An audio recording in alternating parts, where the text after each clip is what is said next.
नमस्कार। आज हमारे बीच राष्ट्रीय शिक्षा नीति के विशेषज्ञ श्री देसराज शर्मा जी, जो जनरल सेक्रेटरी हैं विद्या भारती उत्तर क्षेत्र के, मैं उनका जीबीसी अपडेट में आने पर स्वागत करता हूं सर। धन्यवाद। जैसे हम सभी ये जानते हैं कि राष्ट्रीय शिक्षा नीति जो 2020 में आई है, ये कई नए आयाम लेकर आई है, कई नए हमारे मन में विचार और आकांक्षाएं लेकर आई है।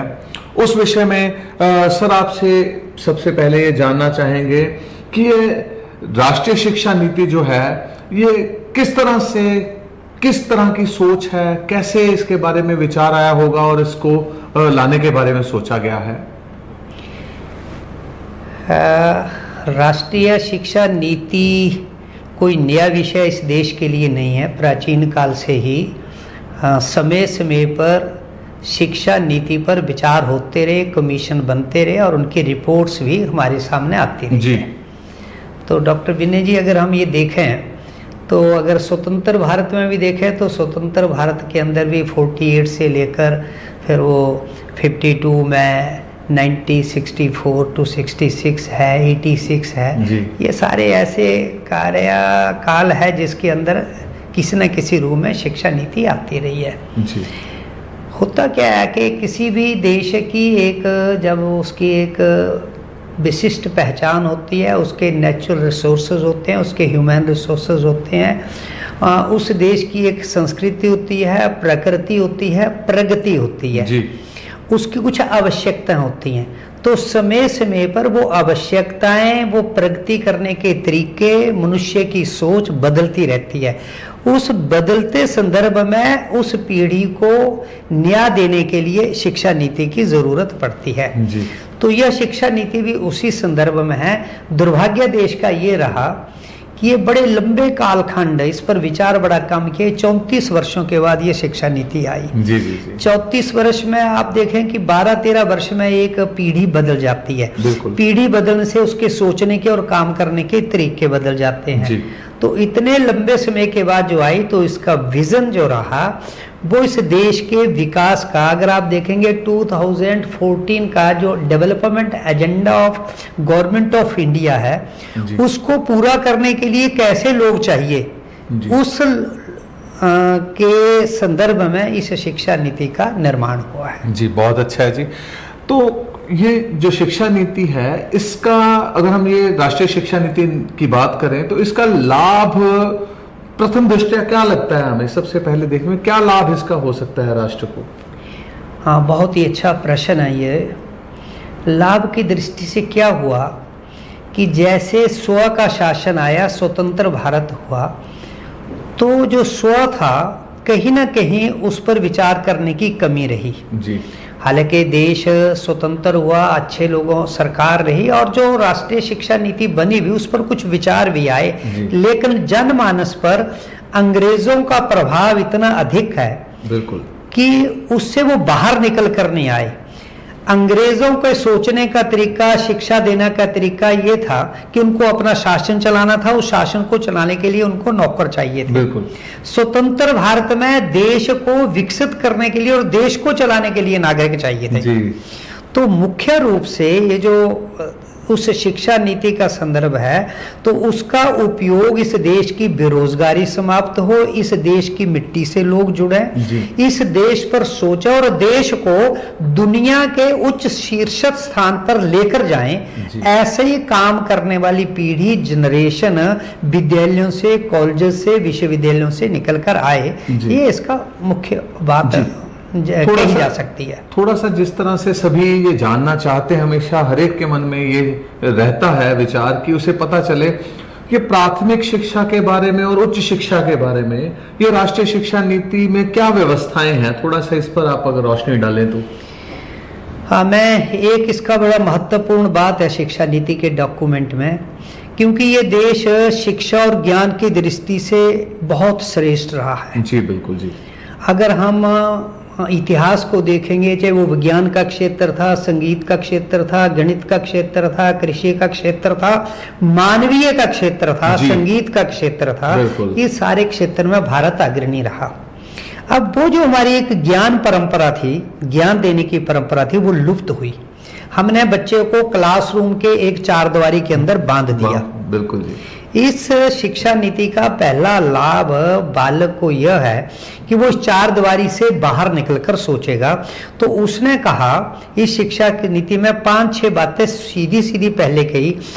सारा शिक्षा का ढांचा problem solving, critical thinking, creativity, joyful learning, collaboration, multi disciplinary approach, ये सारी चीजें बच्चे के ध्यान में हो। और मोर ओवर इसके अंदर दूसरी बात बड़ी महत्वपूर्ण है कि बच्चा लाइफ लॉन्ग लर्नर बने। जब वो लर्नर बनेगा तो उसको जोड़ा गया इस देश की प्रकृति से, इस देश की संस्कृति से, इस देश के संसाधनों से। और उसमें जो सबसे बड़ा लाभ है वो है प्राइमरी एजुकेशन में मीडियम ऑफ इंस्ट्रक्शन जो है वो भारत की भाषा होनी चाहिए जी, वो मदर टंग होनी चाहिए। अब जब मदर टंग आएगी तो लाभ क्या मिलेगा? बच्चे की जो सोच है उसकी सोच, थिंकिंग स्किल उसकी डेवलप होगी, जबकि वो दूसरी भाषा से नेचुरल और स्वतंत्र सोच नहीं सकता। तो उसको उसका एक स्ट्रेस आता है उस भाषा पर। तो एक तो लाभ ये है। दूसरा प्राइमरी में जो सबसे महत्वपूर्ण लाभ है, हम देखते हैं कि पढ़े लिखे बेरोजगारों की संख्या दिन प्रतिदिन बढ़ती रही है। तो हमने बेरोजगारों की, पढ़े लिखे बेरोजगारों की फौज तो देश में खड़ी नहीं करनी, तो सभी को नौकरी मिल नहीं सकती जी। नौकर बनकर भी देश का उत्थान नहीं होता। अगर नौकर बनते तो जो उद्योग चल रहे हैं, टेक्नोलॉजी के क्षेत्र में है, अपना लोग काम कर रहे हैं, इससे जो प्रोडक्शन हो रही है इससे देश वंचित हो जाता जी। तो इस एजुकेशन में 6th क्लास से एक स्किल सब्जेक्ट को कंपलसरी बनाया गया। हर बच्चे को एक कोई ना कोई हुनर सीखना है, चाहे वो टोकरी बनाना सीखे, चाहे वो अचार बनाना सीखे। ये जो छोटे छोटे उसके आसपास में है, तो 6th क्लास से उसको एक स्किल सब्जेक्ट इंट्रोड्यूस किया गया और उस स्किल को इंडस्ट्री से जोड़ा गया कि कुछ इंडस्ट्री के लोग स्कूल में आएंगे, उस बच्चे को उस इंडस्ट्री में ले जाएंगे और 10 डेज इंटर्नशिप कराएंगे और बैगलेस उसको आना है।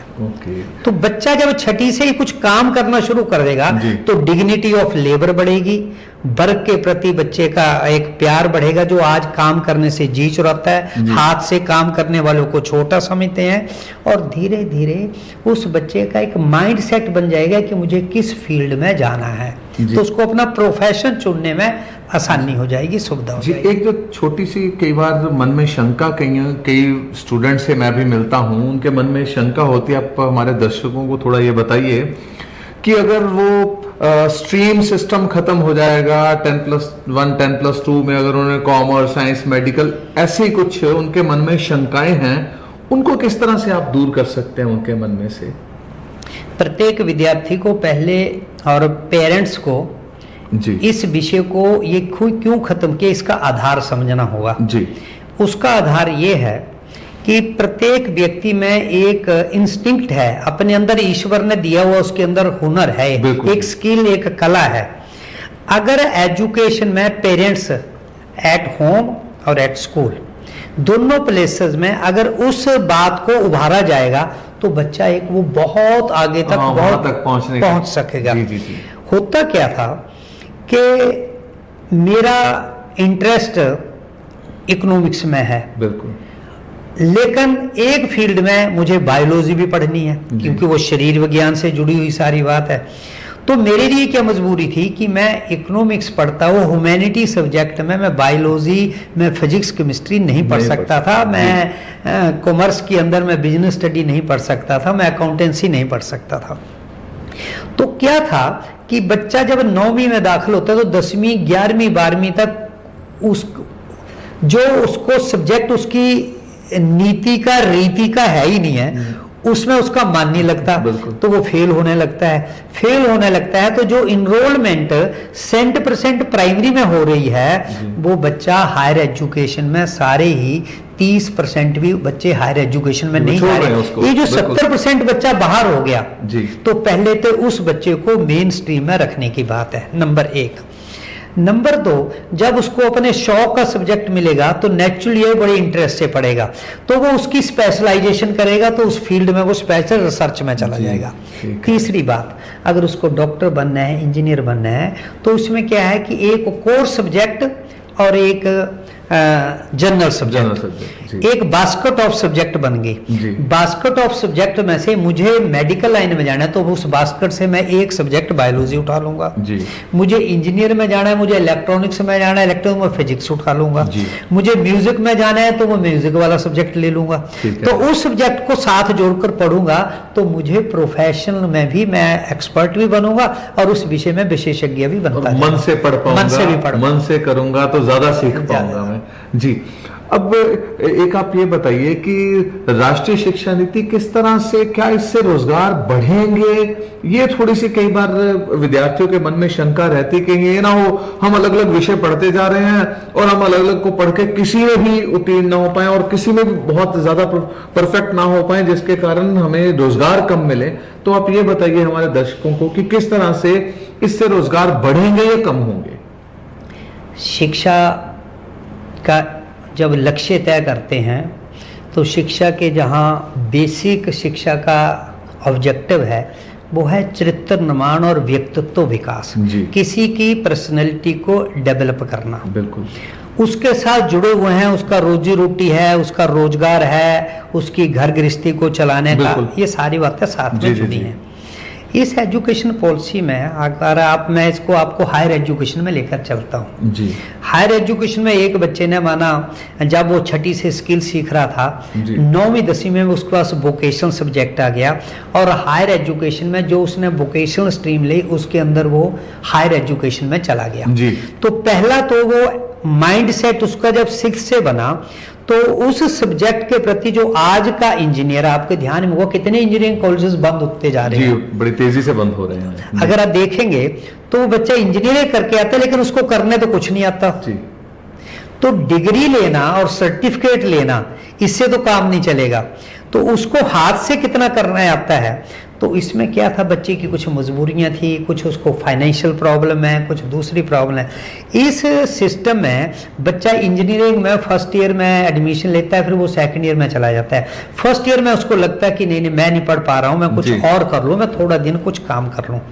तो उसमें multiple entry and multiple exist जी जी जी जी। तो वो उस क्लास को छोड़ देगा, वो 1 साल 2 साल कुछ भी करके आ जाए और 2 साल के बाद उसका मन करता है तो उसको 1 साल उसका व्यर्थ नहीं गया, 1 साल का उसको सर्टिफिकेट मिल गया, 2 साल में उसको डिप्लोमा मिल गया, 3 साल के बाद उसको डिग्री मिल गई। और वो छोड़कर जाता है तो 2-3 सालों के बाद 4 के बाद फिर आता है। तो ये जो उसका पढ़ने का प्रोसेस था ये सीधा रोजगार से जुड़ गया, नंबर 1। नंबर 2, वो पढ़ता पढ़ता कमाने वाला बने। भारत के प्रधानमंत्री नरेंद्र मोदी एक बहुत अच्छी बात कहते हैं, अगर आपने सुना होगा या आपने, तो वो कहते हैं भाई मुझे लेना ही माना संगीत है तो मैं एक संगीत विश्वविद्यालय क्यों नहीं इस देश में शुरू हो। तो संगीत वाले सारे बच्चे उस विश्वविद्यालय में, वो दुनिया के सबसे अच्छे संगीतज्ञ बन सकते हैं। जब वो सबसे अच्छे संगीतज्ञ बन जाए तो रोजगार उनकी जेब में, सारा कुछ उनकी जेब में। तो इस तरह से स्पेशलाइजेशन करके, एक तो ये बात। दूसरी बात, इस रोजगार को जोड़ने के लिए उन्होंने विश्वविद्यालयों के अंदर ये जो अलग अलग स्ट्रीम के विश्वविद्यालय कॉलेजेस थे, 2035 तक ये कॉलेज जो हैं वो मल्टी डिसिप्लिनरी बन जाएंगे। अब ये नहीं है कि ये साइंस कॉलेज है, ये ह्यूमैनिटी कॉलेज है, ये कॉमर्स कॉलेज है, ये बीएड कॉलेज है, ये सिविल इंजीनियरिंग में 4 स्ट्रीम है। एक ही इंस्टीट्यूशन में सारी सुविधाएं बच्चे को उसको देनी है जी। या तो वो क्लस्टर यूनिवर्सिटी बनेगी, क्लस्टर यूनिवर्सिटी के अंदर कुछ कॉलेजेस आ जाएंगे, कुछ स्ट्रीम यहाँ पढ़ाएंगे, कुछ ये पढ़ाएंगे। एक तो ये बात है। तो इसलिए जब वो उसमें पढ़ना लगेगा तो बच्चे को रोजगार ही नहीं बल्कि वो एक्सपर्ट बनकर मिलेगा, विशेषज्ञ बनकर निकलेगा, तो वो रोजगार करेगा नहीं, वो रोजगार देने वाला भी बन जाएगा। ऐसा उसके अंदर है। एक हमारे आखिर में एक चीज और आपसे जानना जरूर चाहेंगे कि जिस तरह से जहां हम बैठे हैं ये पंजाब में दोआबा के इलाके में, यहाँ से बहुत ज्यादा विद्यार्थी उच्च शिक्षा के लिए भारत से बाहर जाना ज्यादा प्रेफर करते हैं यहाँ रुकने की जगह पे। तो किस तरह से यह राष्ट्रीय शिक्षा नीति विद्यार्थियों को यहाँ पर रखने में और उनकी जो एनर्जी है उसको भारत के विकास में यूटिलाइज करने में हेल्पफुल हो सकती है राष्ट्रीय ये शिक्षा तो नीति। पंजाब से नहीं, अब तो देश से जुड़ा हुआ विषय बन गया ये। गुजरात है, उत्तर प्रदेश है, बहुत सारी जगहों से, क्योंकि हम यहाँ पे ज्यादा देख रहे हैं, बच्चे बाहर जाना शुरू हो गए, लेकिन पंजाब इसके बारे में पूरे देश में प्रसिद्ध है, और खासकर दोआबा क्षेत्र जी। विनय जी, इसके अंदर दो बातें हैं इस एजुकेशन पॉलिसी में। एक तो 2-3 बातें जो एक्रीडिटेशन की बात आई है, जैसे अभी NAAC करता है जी, तो एक्रीडिटेशन के अंदर हर स्कूलिंग से वो शुरू हो जाएगी जी।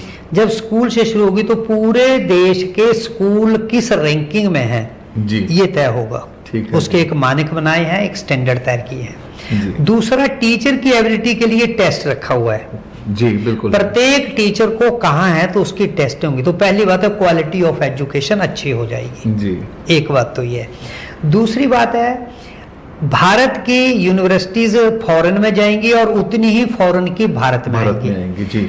अब जो भारत में यूनिवर्सिटी आएगी तो उसके अंदर उनके अंदर टर्म एंड कंडीशन है। उस टर्म कंडीशन में कुछ सब्जेक्ट भारत के उनको पढ़ाना कंपलसरी हो गए, ताकि भारत का कल्चर, भारत की जो विशेषताएं हैं वो उस विश्वविद्यालय में बनी रहे।